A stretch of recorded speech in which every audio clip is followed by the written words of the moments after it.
Em nossa entrevista de hoje, recebemos Ricardo Ramos, teólogo, professor e palestrante, atuando, claro, no segmento filosófico, teológico e da literatura, com pesquisas sobre os filósofos iluministas, principalmente em Diderot, sobre as questões do ser. Seja muito bem-vindo aqui no nosso programa de hoje, Ricardo. Eu que agradeço. Eu até já vou engatar uma pergunta aqui, não é brincadeira, mas eu preciso fazer. Ser ou não ser, eis a questão. Você que está acostumado a trabalhar nessa parte aí de filosofia, teologia, bastante, na verdade, não prática, né? Teorias. Como é que traduz isso daqui para os nossos dias de hoje, para os empresários e para os funcionários? Nós entendemos que a filosofia, no seu sentido teórico, ela é um mar meio agitado de se mergulhar devido a fazermos uma releitura dos clássicos, né? Então, mergulhar, por exemplo, vai ler Kant, ler aí os filósofos iluministas, é um discurso um tanto quanto truncado e de difícil acesso também, porque principalmente no Brasil, onde nós não temos uma grande cultura de se falar em filosofia. Mas, por outro lado, a questão de você olhar-se para si mesmo e obter um autoconhecimento é inerente ao ser humano. Tem que fazer, mais cedo ou mais tarde a gente vai fazer esse movimento. Esse movimento, olhar para dentro. Olhar-se para si mesmo. Quem sou eu, onde estou, o que eu estou fazendo, o que eu quero. Quando você tem esse start dessa percepção, eu acredito que há uma oportunidade enorme para que a gente possa crescer, se aperfeiçoar, nos tornarmos cada vez mais um ser humano melhor para essa sociedade. E quando nós temos esse conhecimento maior de nós mesmos, é possível conhecer melhor todo esse universo que nós estamos inseridos. Quando eu tenho um conhecimento maior de mim mesmo, eu conhecerei melhor o meu universo profissional, o meu universo sentimental, o meu universo espiritual. E quando eu equilibro essa realidade, o progresso é algo que ocorre naturalmente. Naturalmente. Agora, como é que eu faço para me conhecer? Como é que é essa chavezinha aí? Eu vou, procuro um médico? Eu começo a ficar inebriado em pensamentos? Como é que eu faço? Porque esse é o pulo do gato, né? Que eu acho que é o que todo mundo quer saber. Quem sou eu? Entre os filósofos, nós discutimos, legal quando você fala de chave do sucesso, mas essa questão de 10 chaves na filosofia ela não funciona de fato com alguns paradigmas, né? Tá. Então, causa e efeito. Faça dessa maneira que você obterá esse resultado.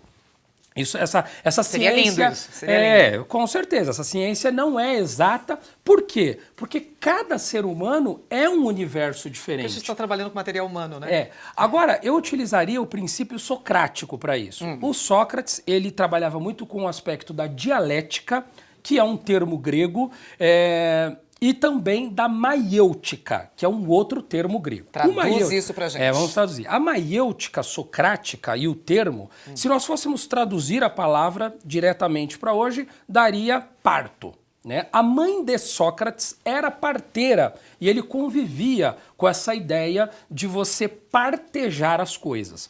E ele começou a utilizar isso dentro do universo filosófico e para lidar com as pessoas. E como que era o método que ele utilizava? Vamos dizer assim, se tivesse uma chave, era o método do estímulo. Então, se você perguntasse a Sócrates assim, Sócrates, o que é água? Ele não responderia o que era água, ele devolveria a pergunta.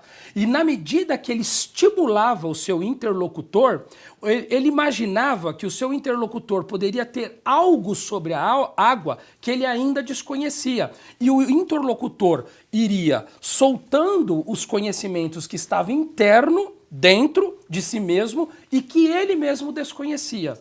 Então esse método do estímulo, né, de você usar essa maiêutica para que possa partejar não só as ideias, mas as coisas, as vivências, as experiências, é um método que nós utilizamos e que é assertivo com bons resultados. Olha, gente, a gente está conversando aqui com o Ricardo, falando sobre filosofia, aí vamos pegar um pouquinho dessa seara aí de teologia também, mas não é à toa. O Ricardo trabalha nessa área aí de funcionários, de empregados e empregadores. Como é que você consegue levar toda essa expertise, essa experiência dentro de uma indústria, por exemplo? Explica direitinho pra gente. Esse também é o nosso desafio, pegar esses conceitos que são teóricos Incrível. e aplicar na prática. Eu posso usar um exemplo aqui, né? Nós fizemos um treinamento com alguns colaboradores de uma grande indústria automobilística e trabalhamos com esses colaboradores numa linha de produção. E aí nós trabalhamos ali com pessoas que tinham um desenvolvimento enorme, de grande capacidade de colocar uma linha de produção em funcionamento, mas que tinha grandes dificuldades de relações humanas. Né? Então, era bom naquilo que ele fazia, sei lá, acho que engenheiro, né? Deduzo, engenheiro, alguém técnico na área técnica, é ótimo para trabalhar com máquinas e com números, e com caderno e com contas, mas se tratando com material humano ali, totalmente deixava a desejar. Totalmente cartesianos, né? E inclusive foi essa a pergunta da direção, né, de como nós atuaríamos, que eles queriam resolver alguns problemas ali dessas relações, onde você tem um técnico, né, muito produtivo, muito importante para que toda a indústria possa chegar ao seu produto final, mas que tinham esses casos da relação, a dificuldade da relação. É nesse ponto que nós entramos com a filosofia. É nesse ponto que nós trabalhamos o aspecto do autoconhecimento, do desenvolvimento, do aspecto do grupo, de você olhar o outro, não como a si mesmo, mas também que está ali num processo de que quando há uma interação desse grupo humano em primeiro lugar, o resultado é muito maior diante daquilo que tem que se desenvolver. E foram, assim, enormes os ganhos da devolutiva que nós recebemos de mudanças a partir dos treinamentos que nós aplicamos usando apenas a filosofia. Nos bastidores aqui, antes da gente começar a nossa gravação aqui do programa Chave do Sucesso, eu estava conversando informalmente com o Ricardo e foi inevitável fazer uma pergunta para ele. A gente sempre culpa o chefe, né? Quem é empregado, quem é funcionário, sempre a culpa está no chefe. O chefe que é impaciente, o chefe que... Essa terceirização da culpa também é assunto aí nas suas palestras, nos seus jobs, né? Nós usamos muito isso. É normal isso? É do brasileiro ou é do ser humano? É do ser humano, né? Eita. O ser humano nós não nos é ensinado nas escolas, né? Dentro do nosso universo educacional, e às vezes até em casa mesmo, a assumir as responsabilidades, né? A gente terceiriza muito isso. Eu até brinquei contigo aqui nos bastidores, de que desde que o mundo é mundo, essa terceirização ocorre, né? Desde lá das Gênesis, né? Que é da criação de todas as coisas, usando aqui a parte teológica que eu tenho, brinca-se que quando Deus, né, que construiu, conta-se que construiu todas as coisas, elaborou o mundo, colocou o ser humano ali, né, disse para ele, olha, tudo isso aqui é seu, você é livre, por favor, só não mexa nesta situação aqui. Deixa isso aqui, eu não quero que você mexa aqui.